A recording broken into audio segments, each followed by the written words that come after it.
Walau terbiasa tinggal sendiri selama bertahun-tahun, tetap saja rasanya ada yang berbeda ketika Niko terbangun sendiri pagi ini. Hubungannya dengan Laika memang tak terbilang bagus, akan tetapi tinggal satu atap selama sebulan terakhir telah memberi kesan baru pada hidup Niko. Terlebih lagi saat menjalani pagi-pagi seperti sekarang. Hari ini adalah hari ketiga Niko menyantap sarapannya di apartemen, duduk seorang diri dalam keheningan, tidak seperti 1 bulan terakhir yang terasa ramai dengan kehadiran Laika dan Feli walau Niko jarang bersuara.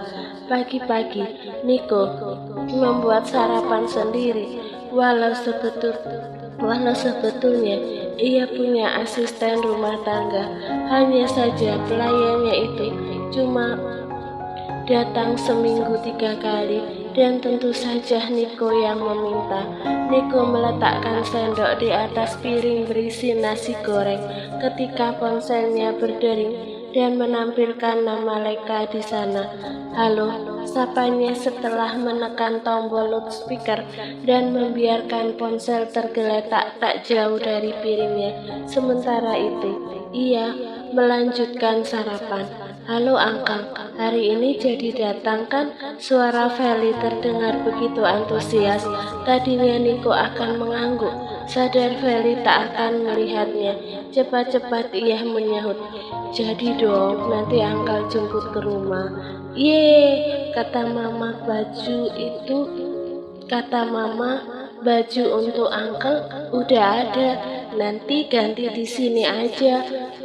Oke, teringat Niko akan ucapan Laika saat terakhir kali ia mengantar Feli ke sekolah. Perempuan itu sempat bilang bahwa family gathering hari ini harus memakai kaos seragam untuk mereka. Tentu saja sekolah yang menyiapkan. Vel, iya Uncle, bisa bicara sama mama kamu.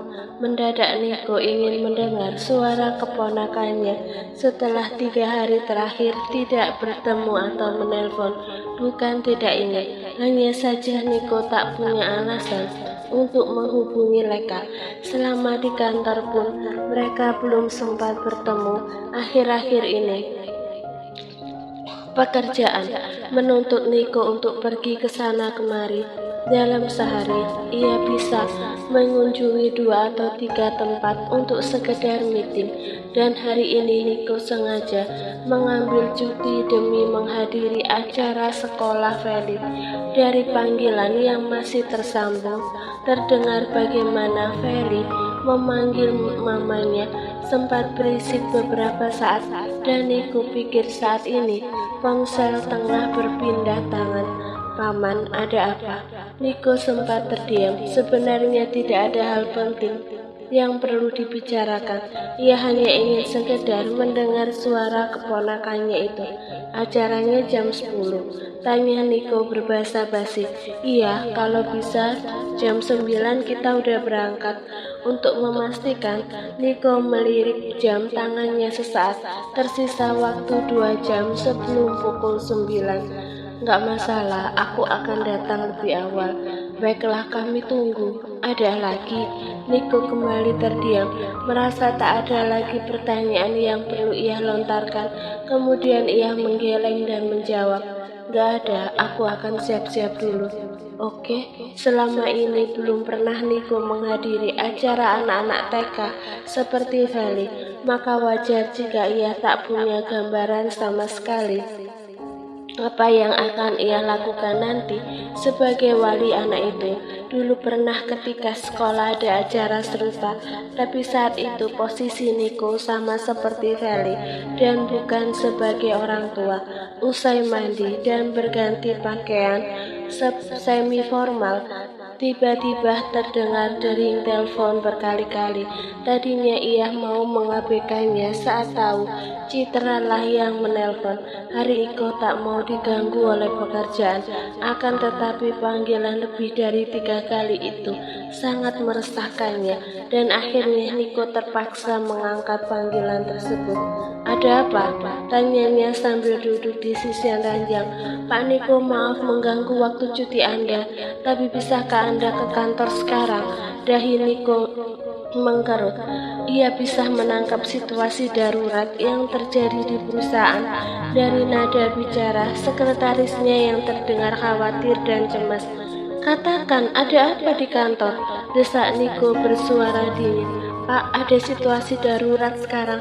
Sistem kita ada yang meretas dan data pengguna Free Flight hampir seluruhnya bocor ke tangan hacker. Selain itu apa?" Niko seketika berdiri. "Ada yang memplagiat game terbaru kita. Mereka baru meluncurkannya tadi malam.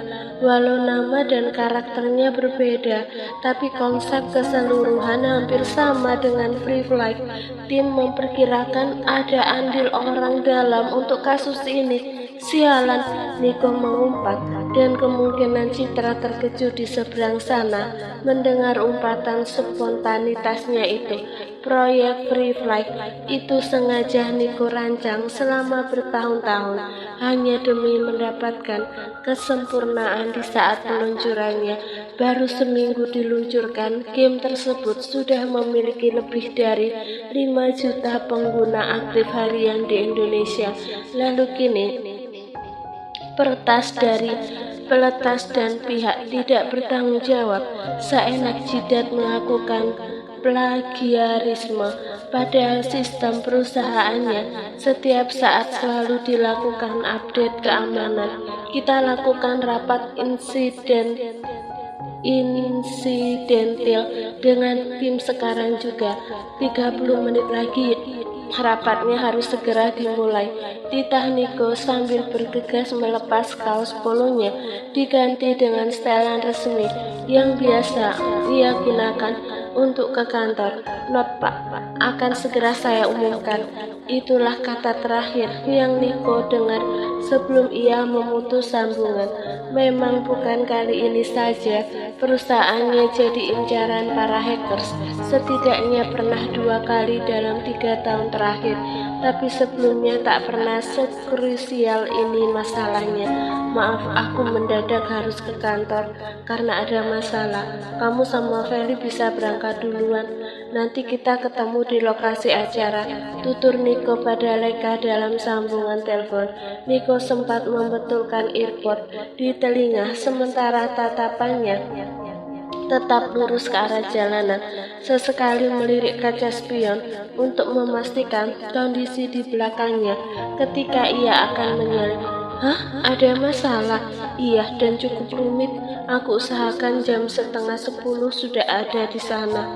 "Baiklah, aku bisa diantar sama sopir," Niko menyahut dengan gumaman, dan setelah itu mereka sepakat untuk memutus sambungan karena Niko pun harus fokus mengemudi agar secepatnya tiba di kantor. Sementara itu di sisi lain, Leka memasukkan ponsel ke dalam sling bag usai mengakhiri panggilannya dengan Niko. "Sayang, sini nak, rambutnya diikat dulu." Menurut Feli terpaksa meninggalkan televisi tengah menayangkan SpongeBob.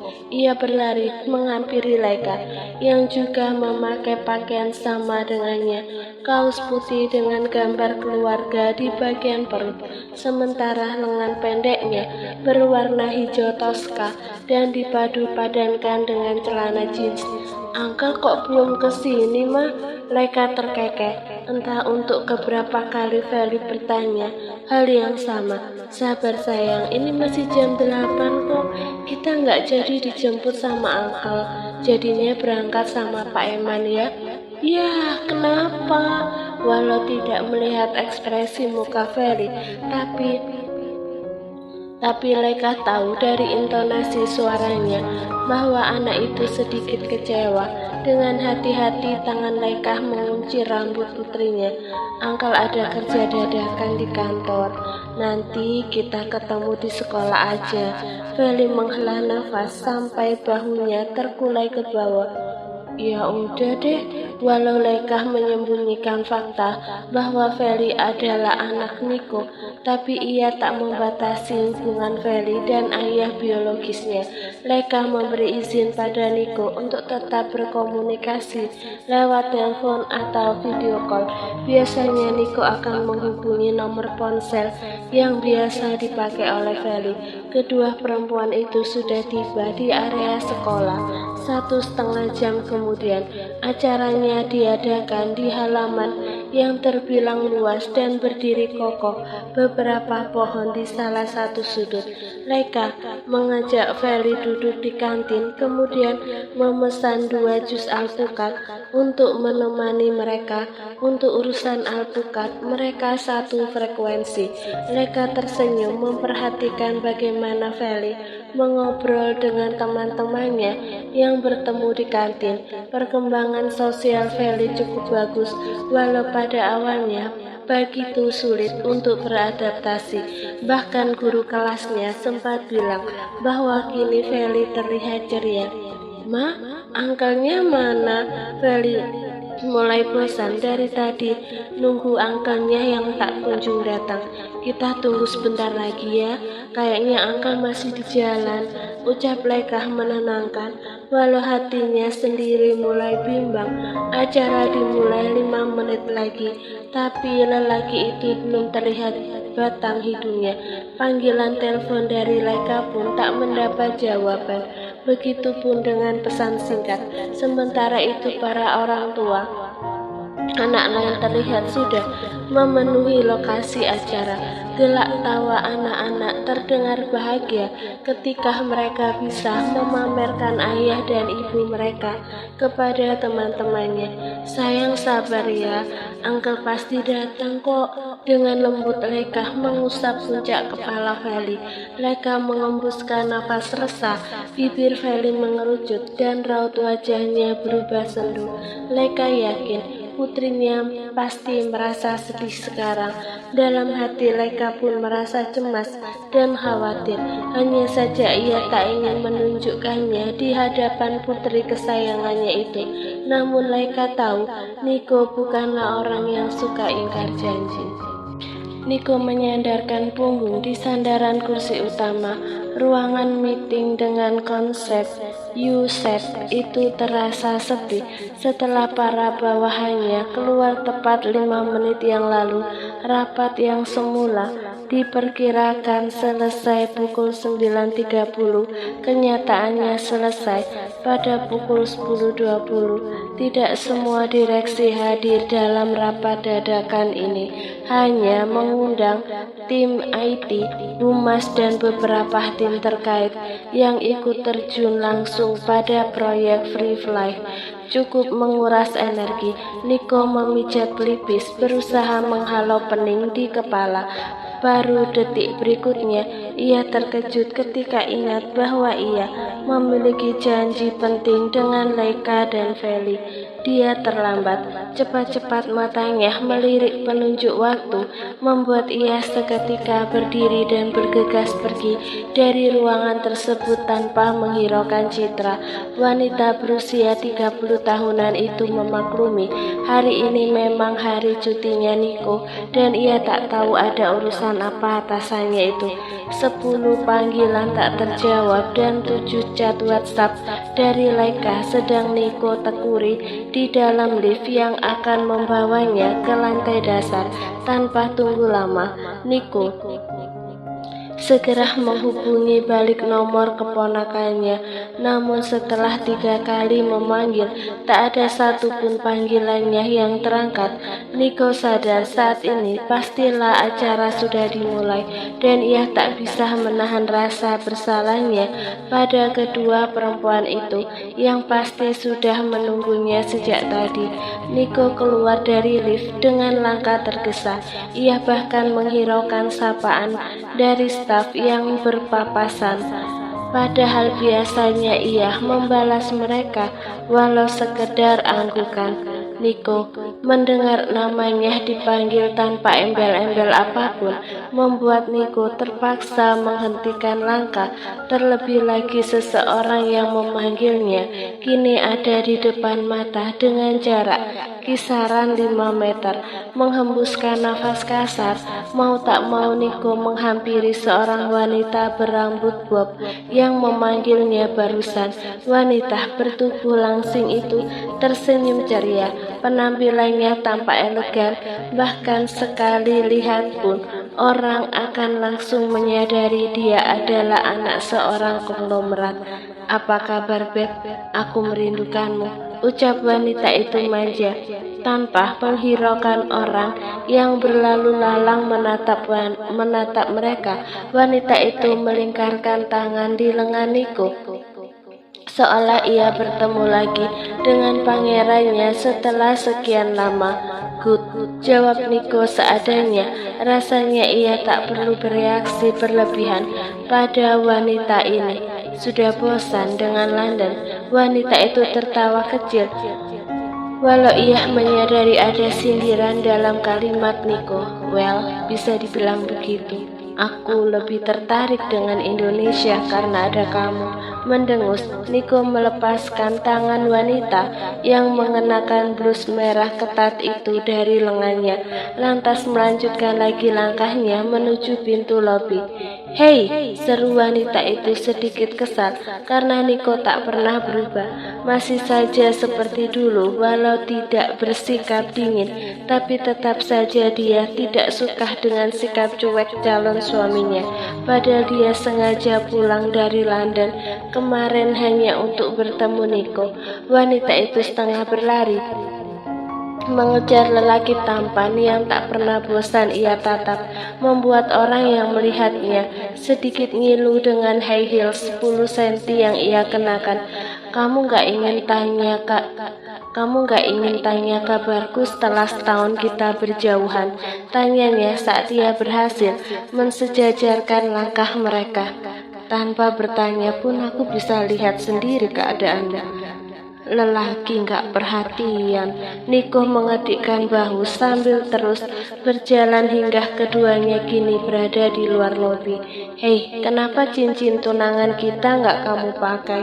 tanya wanita itu merengut saat ia menggenggam tangan Niko dan tak menemukan sebuah cincin melingkar di jari-jarinya. "Aku gak suka pakai cincin, Elena," Niko menjawab setelah melirik wanita bernama Elena tersebut. "Dan tolong lepaskan tanganmu. Ini kantorku. Aku gak mau jadi perhatian karyawanku." "Baiklah." Elena menurut dan segera melepaskan tangannya. "Sebenarnya gak masalah kamu gak pakai cincin. Toh kamu akan jadi milikku juga," ucapnya tersenyum lebar. Mendengar ucapan Elena tersebut, Niko hanya menghela nafas kasar, sadar akan hubungan mereka saat ini yang sudah tunangan 1,5 tahun yang lalu. Niko masih ingat saat itu kakek Arif menjodohkannya dengan Elena, anak dari teman kakek Arif sendiri. Orang tua Elena adalah pengusaha kelas kakap dan nyaris menandingi keluarga Mahatama demi kestabilan kondisi Mahatama Group dan persahabatan yang terjalin antara Arif dan ayah Elena. Maka beliau menjodohkan Niko dengan wanita berusia 29 tahun itu. Arif bilang bahwa semua itu adalah untuk kebahagiaan dan masa depan Niko sendiri. Seperti halnya Niko tak bisa membantah setiap ucapan Arif terkait perjodohan pun ia sulit untuk menolak, bukan karena ia menginginkan dan berambisi dengan harta kekayaan orang tua Elena, tapi karena Niko menghargai setiap keputusan Arif yang begitu berjasa dalam hidupnya. Niko dan Elena sepakat bahwa perjodohan mereka hanya sebatas bisnis saja, tidak lebih. Tapi belakangan Elena semakin menunjukkan sikap posesif dan rasa ingin memiliki Niko. Walau wanita itu tahu Niko adalah seorang player, makan siang denganku. Ya, please. Permintaan Elena yang diucapkan dengan manja itu berhasil menarik Nico dari lamunannya. Ia pun melirik Elena sesaat. Sorry El, aku lagi ada urusan dan harus pergi sekarang. Lagi pula makan siang masih lama. Tanpa menunggu jawaban Elena, Nico kembali berjalan dan menghampiri mobilnya. Elena segera menahan tangan lelaki itu. Apa nggak bisa kamu batalkan urusan kamu? Nico menggeleng. Sama sekali nggak bisa. Sorry El, can we meet later? Tapi aku kangen kamu, Nick. Sebentar aja, please. Elena merengut dengan wajah memelas. 10 menit aja. 10 menit Elena itu sama saja dengan 1 jam. Nico sudah hafal kebiasaan Elena yang kadang lelet dalam beberapa hal, termasuk makan. Sekali lagi Nico menggeleng. El, kamu bisa makan di restoran perusahaan kalau nggak mau jauh-jauh. Aku rasa kamu bisa pergi sendiri. Sorry. Sementara itu di sisi lain, Feli loncat-loncat kegirangan sekaligus gemas menyaksikan pertandingan tarik tambang antar bapak-bapak. Kapan lagi sekolah mengerjai para orang tua yang hampir seluruhnya adalah dari kalangan atas. Saat-saat seperti inilah menjadi momen langka yang hanya terjadi 1 tahun sekali. TK tempat Feli belajar dan bermain memang termasuk salah satu sekolah terfavorit di Jakarta.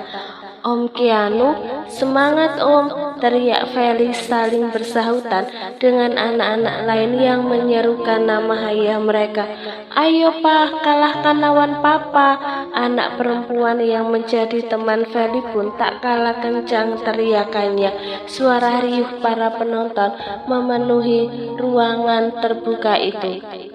Walau panas menyengat, tapi tak menyurutkan semangat dan keceriaan setiap orang yang hadir di sana.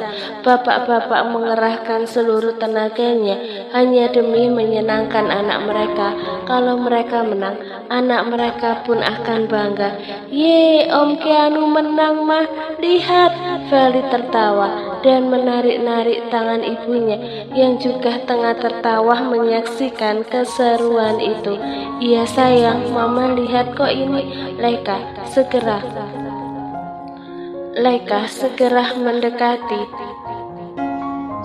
mendekati Keanu dan menyerahkan 1 botol air mineral pada atasannya itu. Thanks, ucap Keanu sambil mengelap keringat yang bercucuran di dahinya.